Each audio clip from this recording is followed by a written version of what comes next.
Are you a highly rational person? Is success your highest goal? Do you find spiritual types ridiculous and laugh at their childish games? You live in a scientific age born in the European Enlightenment 300 years ago, a time when religion dominated the world, causing all kinds of problems. Back then, people got sick of the cruelty and fear-mongering from the church and aristocracy. They revolted, tearing down centuries of lies and manipulation. From these revolutionaries emerged a system of observing the world, of classifying everything. Rules for testing hypotheses, giving us a deeper view into reality. Armies of rebel thinkers rose up and thrust us into an age of technological breakthrough. For 300 years, the scientific paradigm gave us marvels like spaceflight, medical breakthrough, the internet. We declared spirituality extinct and became masters of the physical, the universe that we could cut, label, and measure. But this success made us blind. We confused theory with reality. Walking through the forest, we became obsessed with the map. We forgot that rationality comes from humans living in an a-rational universe, not irrational or rational.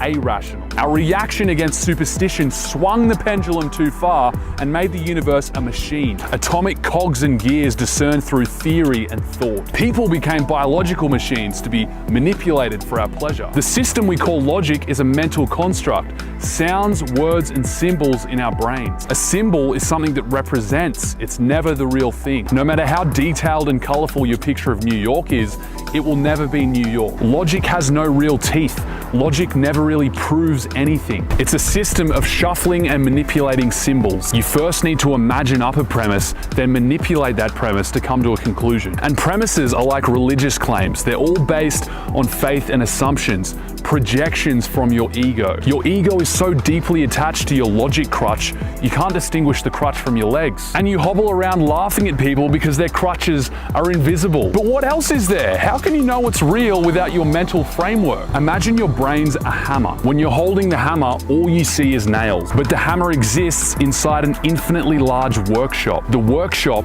is awareness. The hammer was made in the workshop and couldn't exist without it, but the workshop was always there. A great thinker gathers symbols and thoughts, comparing, rearranging, and nailing them together. It's a noisy, busy process that can only be done using materials in the workshop. To master awareness, you have to watch the thoughts. You have to learn to let the thoughts rest. Over time, this awareness can be increased by infinite orders of magnitude. With heightened awareness, your ability to understand any subject from all angles is multiplied. Most people don't know this, let alone how it feels to raise your awareness to that degree. You don't just see things with higher definition, with more detail. You see things that never in your wildest dreams did you ever imagine would exist, like taking a microscope and zooming in on your hand 1,000 times. You'd see creatures you couldn't imagine. As your awareness goes up, as you stop looking at sketches of New York and start walking around New York, you eventually reach a place where you realize the sketches are completely fiction. You'll raise your awareness so much that you see the limits of thinking, that the content can never be the context. Right now, our world is on the brink. In the next 100 years, we could be extinct, not because of too much religion, too much materialism. The corporate machine with science on a leash. Egos grabbing high-powered technology and using it to whack other egos into the ground. So how do you level up from logic? You don't throw it out of the workshop. You don't devolve into pre-rational and start hitting nails with rocks like a Flintstone. You need to evolve into post-rational.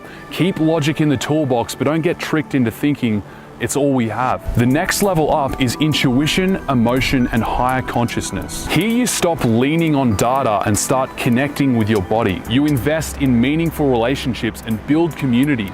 Reconnect with the earth and get to know yourself. You discover meditation, spirituality, and get to know the majesty of nature. Out of your left brain and beyond your ego. Master your emotions, feel unconditional love, discover your creativity. Your ego is not going to enjoy it, but if you commit to living a fully human life, you'll be lifted onto a plane of full experience where material success and competition become meaningless, and the rationally impossible is felt and seen.